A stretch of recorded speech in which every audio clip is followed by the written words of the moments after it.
Greetings, dear ones. I'm Kryon of Magnetic Service. My partner gets excited because I show him the future.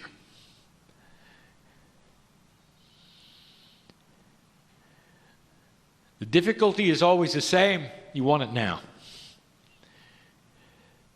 Old soul, there's no hurry because you're going to be here to see it.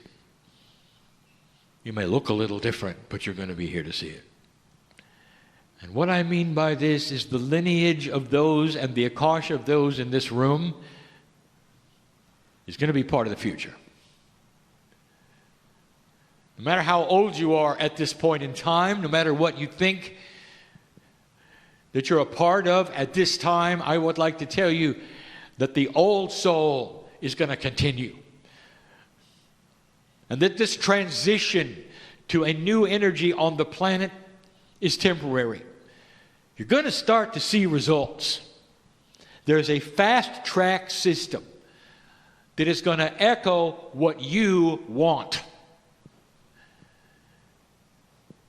Consciousness has energy. The energy is seen and measured and is part of the fast track system. There is a system in place to give back to you on the grids what you are endeavoring to create as an old soul. We told you this before. An old soul carries more conscious energy weight than a new one does. The Akash absolutely has what I will call stripes. What I mean by that is you become a weight and authority on the consciousness of the planet because of your experience. You weigh in harder than a newbie does, more profound than anyone else. A group of old souls in prayer is unstoppable. Almost. And I want to talk about that. I would love to give you physics that you've not discovered yet that help you to understand some things that are puzzles. I may try. But before I do that, I want to give you this. Dear ones, you're old souls. In this room, you can feel it.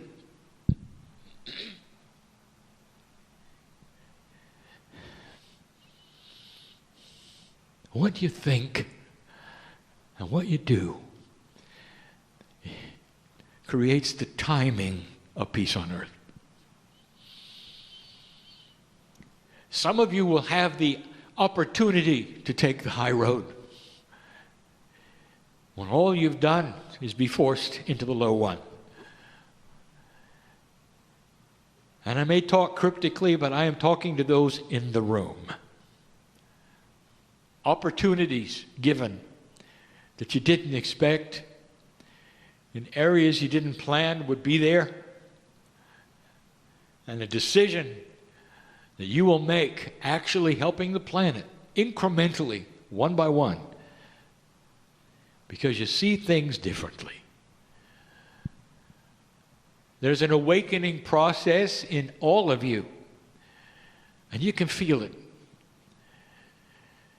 And one of the attributes of this awakening process that I want you to look for is joy. The creative source is benevolent. It likes to laugh. There is no greater healing emotion on the planet than laughter and celebration. I want you to look for that. I want you to look for that in ceremony. I want you to change what you do in ceremony. The idea that you would gather together and somehow look at the ground and close your eyes and pretend to be mournful because you're in touch with spirit is old energy. Are you understanding this? What about a celebration where you tell a joke? What about a celebration where in order to get something going, you might even tickle each other's feet?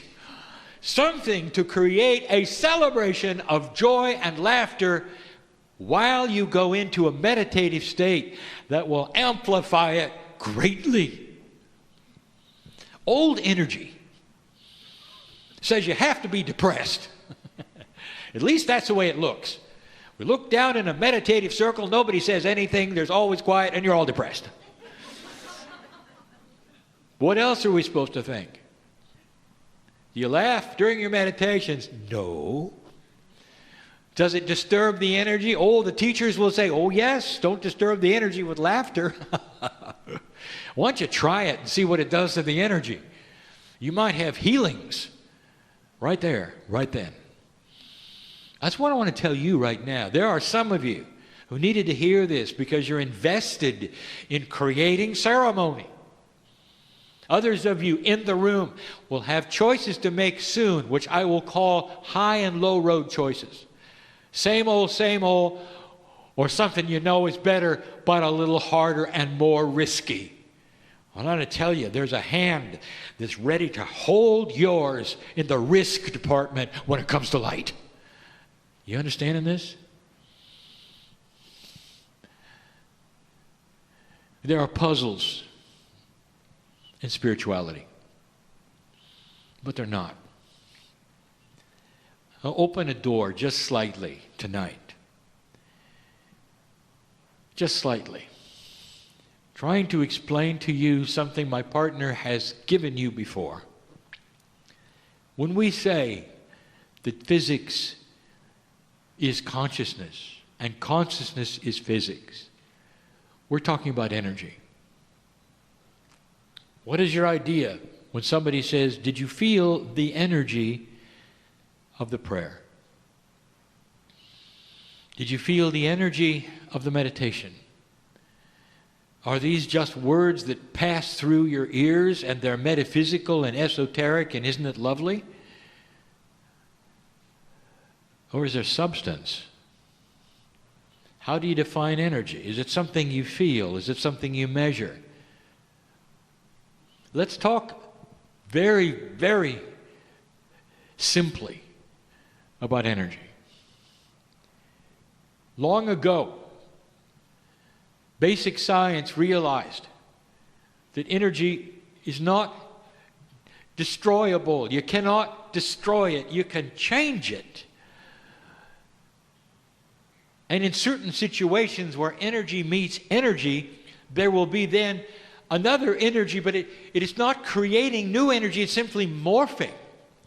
In some places of the universe, it gathers energy from another place. It looks like it is creating, it is not. It's simply moving it around. You might say energy then is absolute. There are those who would say there is no more energy in the universe today than at the moment of what you called the Big Bang, which, by the way, there was no such thing.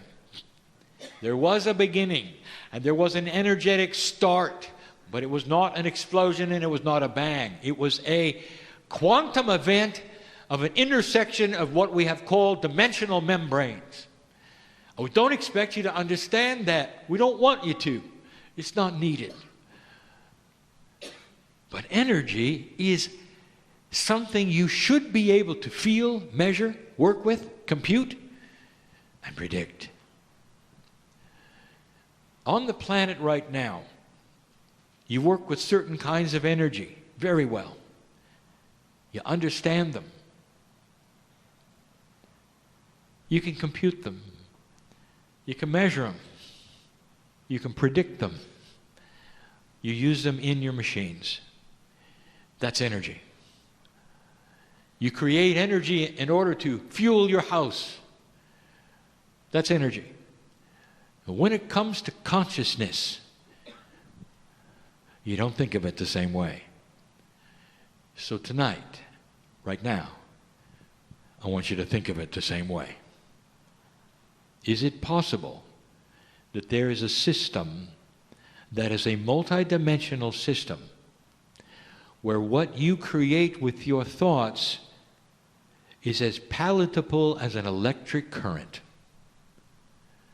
we say palatable, that means that is digestible to your consciousness logic. That's what we say palatable, just like food. You can eat it, enjoy it, it becomes yours. It's palatable to think that your consciousness could be measured. Is it possible you could have a consciousness meter measuring that which you think, not on any scale that you have on this planet at the moment, nothing like you have.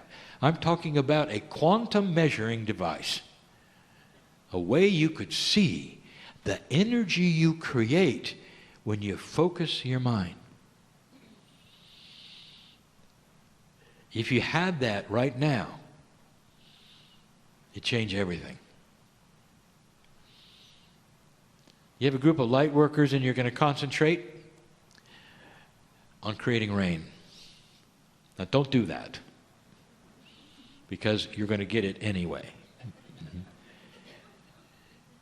But just as a trial, would it make a difference to Gaia? Now I want you to follow this, because there's physics involved. The earth has consciousness that is tuned to humanity, and we have taught this to you before.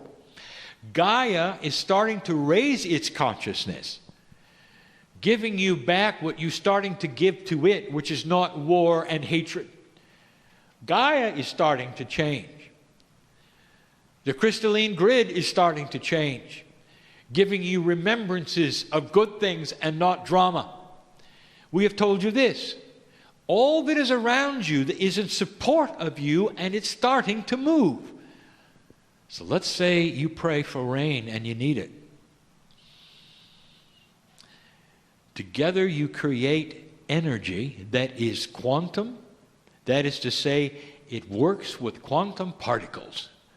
The definition of quantum is a particle which is multidimensional, which is called quantum.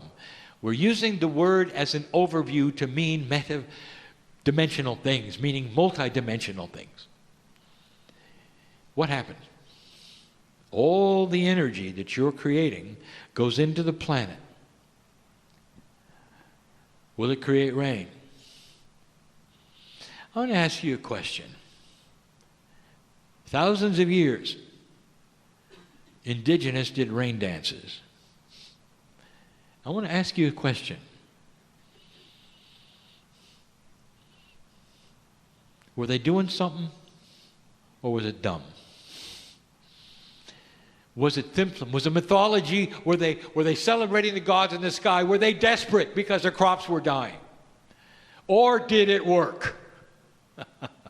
And I will tell you this, dear ones, they skewed the curve of randomness when it came to the weather and created the rain. It would literally be taken from one place, moved to their place, and rain. And they did it again and again, sometimes with results, sometimes without results, but more results than not, and that's why it lasted for thousands of years. That's why they continue to do it. You think it is perhaps foolishness. It's pagan. You know what it is? It's consciousness over physics. They knew it because it worked. Gaia is more receptive right now to these kinds of things than ever before. Ever before. A group like this can change the weather if it is appropriate.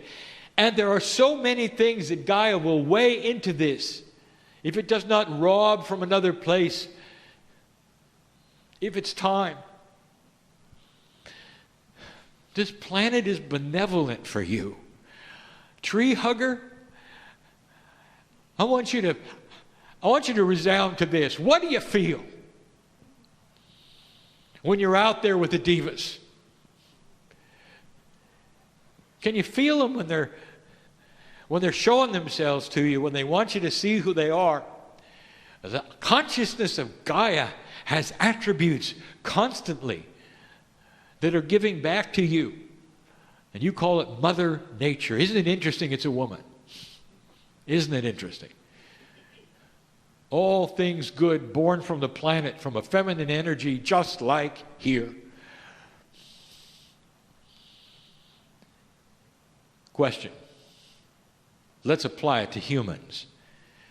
Now you have a group of light workers that are all praying for one thing, the healing of a human being lying in a hospital bed.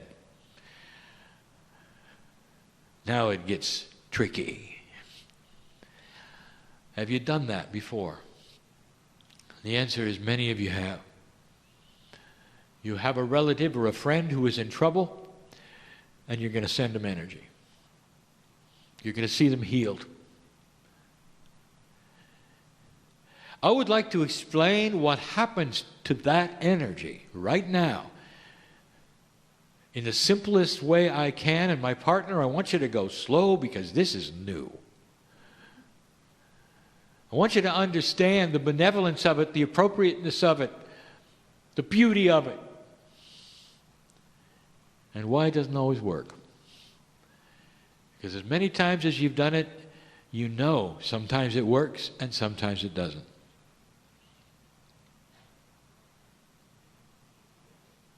Prayer has consciousness.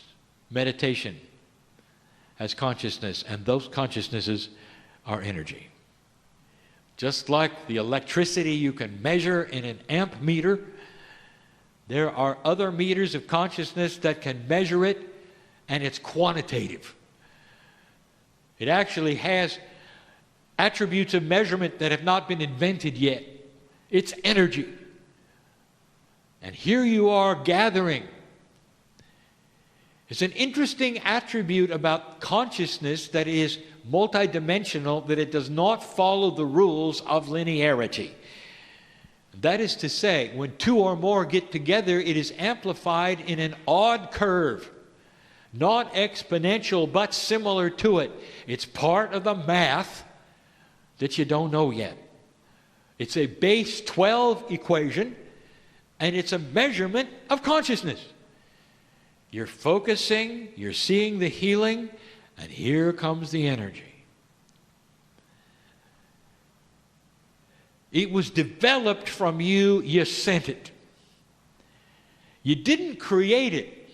It has come from an engine that has to do with a central source, and it comes through you and is sent to the individual.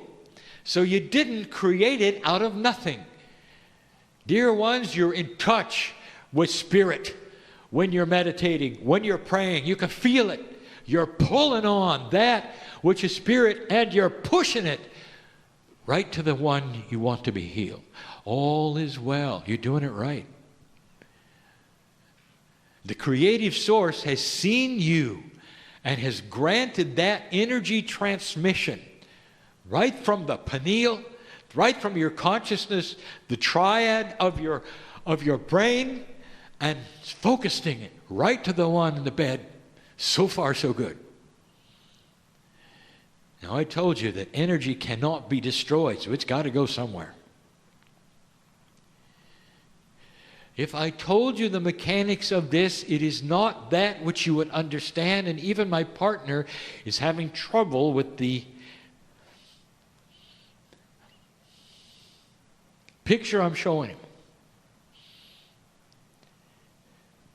The first thing that happens, the energy hits what would call a potential membrane of manifestation. It's ready to go, but it has to pass through this membrane. That particular membrane is hooked to the physics of the consciousness of the healee, the one in the bed. They got to believe it. They've got to believe it. Oh, I didn't say they got to want it. Of course they want it. They may even give verbalization. Bring it on. I need it. I want the healing. But inside somewhere, there is something that says, but I don't believe it'll happen. Because they haven't committed to it. They haven't opened their pineal. They haven't connected it to the source. The source is missing. You've got to have a circuit. The energy hits the membrane and sees the consciousness is not then compatible. It's not compliant with the rules of the physics. And the energy of the prayer is then dissipated through the membrane and goes somewhere else. That's all I can tell you. That's scenario one. Does this surprise you? That the one with the disease must be part of the circuit. Do you understand this? And then there are those who are part of the circuit. And I will tell you, the ones who are most part of the circuit are infants who cannot object with any intellect. And they're going to get it right away. I'll tell you, other animals are ready for the healing energy. They're going to get it right away. They can't object because they're wide open. The membrane of their consciousness is ready and will accept it because there's no intellectual objection or a kosh that'll get in the way. Sometimes a human will be partially ready and some of it will get through. This is complicated. We're dealing with physics, formulas, energies. Does this disappoint you that we'd want to quantify prayer? I want to give you something to think about. God is the master physicist. This is not a puzzle. This is beautiful. And when you find out about it, you're going to be able to understand it so much better when you can measure it. You can actually show it to the one in the bed, give them instructions on how to open the membrane, have it sail through, have things happen that never happen now, only because you're not aware of the beauty of the numbers. Oh boy, but can you send energy? And you do a good job of it. Dear ones, don't ever stop. Something is starting to happen on this planet to people in trouble.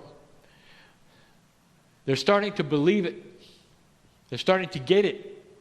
They're starting to open what I would call that consciousness membrane, the compliance, what I will call of the protocol that you're sending them will be compliant to the receiver that they are, and they will understand at a physical level, and the chemistry will change inside, and there will be a healing. Don't go away puzzled by this channel. I want you to go away enhanced with the beauty of this. The beauty of this. I just gave you a snapshot of the future. I just explained prayer. I just explained meditation. And the indigenous of this planet know it. The monks in India know it. Those who have studied the ascension process 1,000 years ago knew it. You lost it. And now it's time to get it back. Dear ones, it's about belief. It's about owning that which is spiritual within you and changing yourself. Getting to a point where you get out of the doldrums of low self-worth and into that which is celebrate your life every day. How many of you have the courage to do that? Wake up. Put your feet on the floor and say, thank you, God, for my life. It's making a difference on the planet. This or something better today for me. I'm ready. I'll tell you, we're listening. And so is your body.